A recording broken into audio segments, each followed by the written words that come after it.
नमस्कार। आज जो है फिर से जो है देश के ऊपर एक बड़ा हमला, बड़ा विस्फोट किया गया, लेकिन किन माध्यमों से विस्फोट किया गया, कैसे विस्फोट हुआ, इसकी भी जानकारी पुख्ता नहीं आ पाई है। अभी इसको एक ब्लास्ट का नाम ही दिया जा रहा है। क्या ये कोई आतंकी संगठन है, इसके पीछे कौन है, ये भी अभी डिक्लेयर नहीं किया सुरक्षा एजेंसियों ने। लेकिन बहुत दुख का विषय है। सबसे पहले हमारे देश के वो परिवार जिनको क्षति हुई है, जनहानि हुई है, उनके प्रति हम सभी देशवासियों की संवेदनाएं हैं।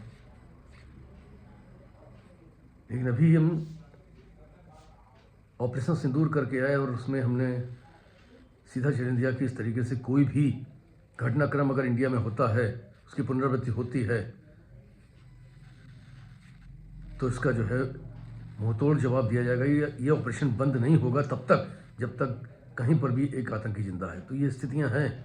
अगर इसके पीछे आतंकी संगठन या कुछ ऐसा आता है तो कल क्या स्थिति होगी, इसको लेकर के हो सकता है अमेरिका तक चिंतित हो, क्योंकि सारे प्रोपोगंडे जो सीज फायर और ये सब बातें चली थी, सब धरी रह जाएंगी और देश पहले। किस तरीके चलाने की साजिश, लेकिन अब की बार बिल्कुल नया एक तरीका था उनका। बिल्कुल उन्होंने अमोनियम नाइट्रेट का इस्तेमाल किया। ये एक विस्फोट में इस्तेमाल किया जाने वाला रसायन है जो बिल्कुल एक नया तरीका था, नया मॉड्यूल था। क्योंकि वहाँ पर जो भी लोग जख्मी हुए हैं, जो भी वीर को प्राप्त हुई, जो भी शहादत जिन्होंने दी, उनके कहीं पर भी कोई कील कांटा या ऐसा कोई भी चीज़ उनके अंदर छुपी हुई नहीं दिखी है अभी प्रथम दृष्टिया। बाकी रिपोर्ट आनी बाकी है पोस्टमार्टम्स की भी।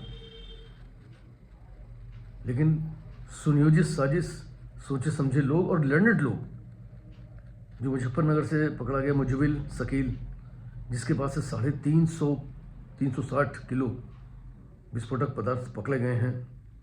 वहीं दूसरी डॉक्टर जो है, डॉक्टर शकील जो पकड़ी गई लखनऊ से, डॉक्टर सहीना जो हैं, जो भी इनके पास से भी AK-47 और कारतूस वगैरह मिले हैं।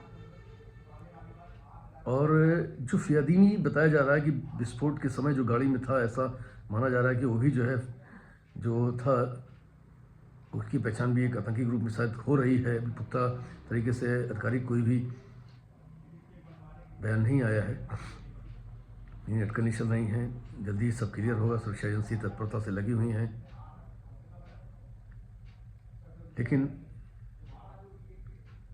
आप देखते हैं कि अक्सर घटनाएं हो जाती हैं, बड़ी घटनाएं हो जाती हैं।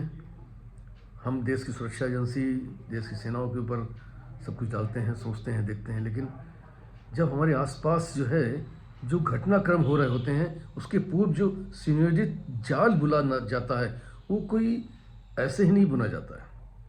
कोई ऊँट की चोरी न्यूरी नहीं होती, वो लगभग हमको दिख रही होती है, लेकिन हम अपनी जिम्मेदारी नहीं लेते। हम उसे देखना नहीं चाहते हैं।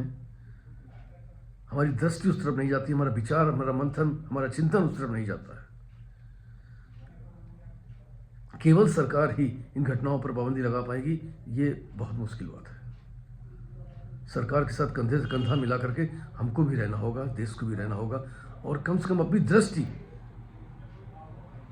अपने चारों ओर आसपास हो रही गतिविधियों पर, संदिग्ध चीजों पर, इन पर लगातार रहनी चाहिए। और ऐसा कुछ भी महसूस होता है, कोई भी ऐसा व्यक्ति महसूस होता है, कुछ भी ऐसा, तो तुरंत सूचित करना चाहिए।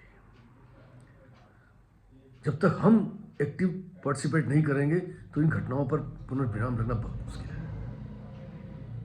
तो प्रयास करना है कि हमको भी सचेत रहना है, हमको सजग रहना है, और हमें अपनी दृष्टि को बराबर संदिग्ध स्थितियों की तरफ गौर करते हुए चलना है, जिससे ऐसी घटनाओं को अंजाम न दिया जा सके। क्योंकि ये घटना करने के पहले, कई दिन पहले से इनकी प्लानिंग होती है, रैकी होती है, सारी चीज़ें होती हैं, लेकिन हमारे सामने ही होकर गुजर जाती है, उन भीड़ भरे बाजारों से, रास्तों से होकर गुजर जाती है, और हमारी निगाह वहाँ तक नहीं पहुँच पाती।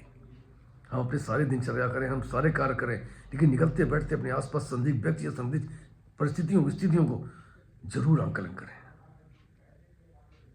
आप समझ लीजिए कि 2900 किलो विस्फोटक पकड़ा जाना अपने आप में एक बहुत बड़ा विषय है। इतना बड़ा विषय है कि आप विचार करिए कि ये सारे विस्फोटक का इस्तेमाल अगर हो जाता तो क्या स्थितियाँ होती, ये तो कहो हमारी सुरक्षा एजेंसियों की तत्परता है, जिन्होंने 2900 किलो घास बरामद किया, 360 किलो इससे डॉक्टर से बरामद किया, इधर लखनऊ से जो पकड़ी गई सहीना उसको गिरफ्तार किया गया, इससे कारतूस और AK-47 सब ये तत्परता से हुआ। लेकिन कहीं ना कहीं हड़बड़ाहट में ये एक घटना हुई। बहुत दुखद है ये।